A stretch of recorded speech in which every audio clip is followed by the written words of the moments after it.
भाई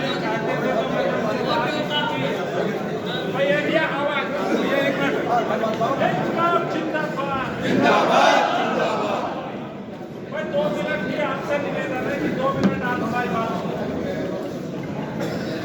तो हमने उनसे ये बात कही थी कि आप सीधे वहीं आ जाना, वहाँ जो वकीलों का हमारे साथियों का प्रोग्राम है उसके बाद अब जो 10 मिनट में उसके बाद अपना प्रोग्राम करेंगे तो हमारे टीकम भाई से भी उसको करेंगे। तो जो हमारे किसान साथी हैं वो यहीं उपस्थित रहें और जो वकील साथी उसमें शामिल होना चाहे तो वो भी शामिल हो सकते हैं। एक बात तो ये है। दूसरी बात यह है कि हमारे जो चारों पदाधिकारी साथी हैं निवर्तमान और वर्तमान, उनका भी संबोधन हमें सुनना है। उससे पहले केवल हमारे एक साथी आपके बीच में 2 मिनट बात रखेंगे और उससे पहले केवल आंदोलन के जरूरी मुद्दे के बारे में मैं आपको जानकारी देना चाहता हूँ। आंदोलन स्पष्ट तौर पे बहुत मजबूती के साथ केवल 2 मुद्दों पर आंदोलन हमने शुरू किया, बल्कि 3 मुद्दों पर शुरू किया था। हमने एक कमेटी बनवाई थी लड़कर राजस्व परिषद के चेयरमैन की अध्यक्षता में गौतम बुद्ध नगर के अधिग्रहण प्रभावित किसानों के संबंध में 21 फरवरी 2024 को दिल्ली कूच के कार्यक्रम के कारण एक कमेटी का गठन माननीय मुख्यमंत्री कार्यालय से हुआ। उस कमेटी के सामने हमने पूरी मजबूती से पैरवी करी। कमेटी ने सभी समस्याओं पे अपनी रिकमेंडेशन दिए। वकील साथी भी बड़ी संख्या में चूंकि अधिग्रहण प्रभावित परिवारों से आते हैं तो उनका भी जानना ही बहुत जरूरी है।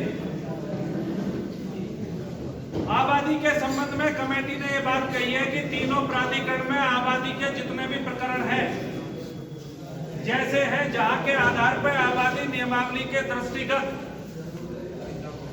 कल करीब 45 मिनट हमारी सोरन प्रधान जी की, मेरी और सुखबीर खलीफा जी की, लोकदल के कुछ नेताओं के साथ आदरणीय इंद्रवीर भाटी भी उसमें शामिल थे और स्पष्ट तौर पर उन्होंने निर्देशित किया कि जिले में जितने भी आबादी के प्रकरण हैं वो शीघ्र अति शीघ्र वो जो खत्म होने चाहिए। इसके अलावा और बहुत सारे ऐसे इश्यू हैं जिसकी डिटेल में मैं नहीं जा रहा।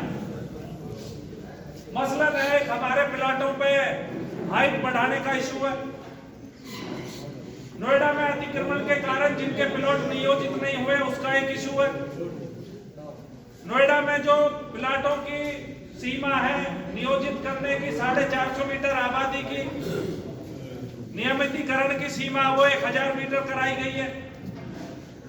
तो कमेटी के रिकमेंडेशन तमाम आबादी का उसमें एक बड़ा मसला, लेकिन आबादी के अलावा और जितने भी मसले हैं उन पर उसकी कमेटी की रिकमेंडेशन पॉजिटिव है।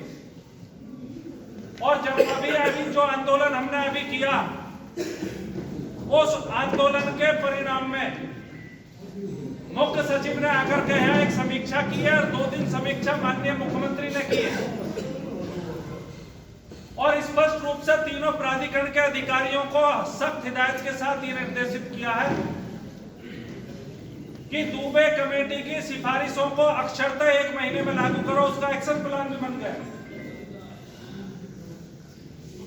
एक बड़ी समस्या तीनों प्राधिकरणों में जो प्लाट अभी तक नियोजित नहीं हुए उसके लिए भी टाइम प्लान दिया 1 महीने।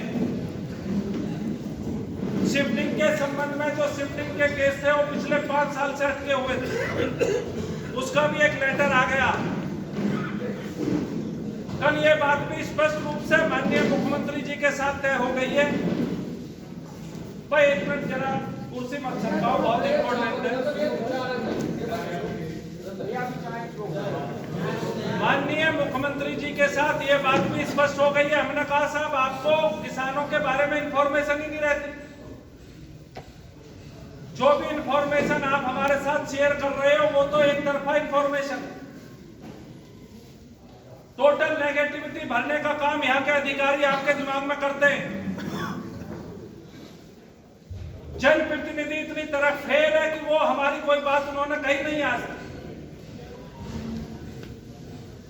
हमसे जो बात हुई है मुख्यमंत्री जी की, पहले 10 मिनट तो वो नेगेटिविटी दूर करने में हमें लगे। वो समझ रहे हैं कि ये किसान विकास में बाधक है, ये डिस्टरबेंस पैदा करता है, इसकी वजह से निवेशक भाग जाएगा। उनकी चिंता का विषय यहाँ के किसान नहीं है, उनकी चिंता का विषय यहाँ का निवेशक। उनके एजेंडे में कि पूरे दिल्ली एनसीआर में गौतम बुद्ध नगर को हम पहले नंबर पर लेकर जाएंगे। वो कह रहे हैं हमें किसान की चिंता है, लेकिन उनकी बातों से स्पष्ट हो रहा था कि उन्हें निवेशक की चिंता है। हमसे जो उन्होंने बात करी वो हमारे आंदोलन के इस दबाव में करी कि यदि मैं इनसे बात नहीं करूंगा तो ये बहुत ज्यादा डिस्टरबेंस पैदा कर रहे हैं। जो हमने आंदोलन किया उसके परिणाम में माननीय मुख्यमंत्री जी मजबूर हुए हमसे बातचीत करने के लिए। वो हमें न्यूट्रलाइज करना चाहते हैं, ये चाहते हैं कि हम उनके विकास के कार्यक्रम में सहयोगी बने। नए कानून के बारे में उन्हें बहुत उथली जानकारी है, बहुत सतही जानकारी है। 10% के मुद्दे पे बहुत सतही जानकारी है। इवन परमेंद्र भाटी जी तो बहुत बारीकी से उस चीज को जानते हैं। नए कानून के बारे में जो कोर्ट के आदेश हैं, उसकी जो बैकग्राउंड है, उसमें जो कमेटी बनी है, उसकी जो रिकमेंडेशन है, उसके बारे में उन्हें कतई कुछ भी नहीं पता और उनकी गलती नहीं मानता। वो पूरे 74 जिले को देखते हैं। ये फर्ज बनता हमारे एमएलए और एमपी का। और कल की मुलाकात की सबसे बड़ी उपलब्धि तो यही है कि हमें यह पता चला कि हमारे यहाँ के जो जनप्रतिनिधि हैं उन्होंने एक भी शब्द शायद पिछले 5 साल में यहाँ के मुद्दों के बारे में उनसे नहीं कहा। मिलते खूब है, पता नहीं किस विषय पे मिलते हैं। उनकी हिम्मत नहीं है, या वो ना नहीं सुनना चाहते, या वो एरोगेंट है, पता नहीं, वो तो वो जाने। लेकिन वो माननीय मुख्यमंत्री के सामने उन्होंने कोई बात अभी तक रखी नहीं।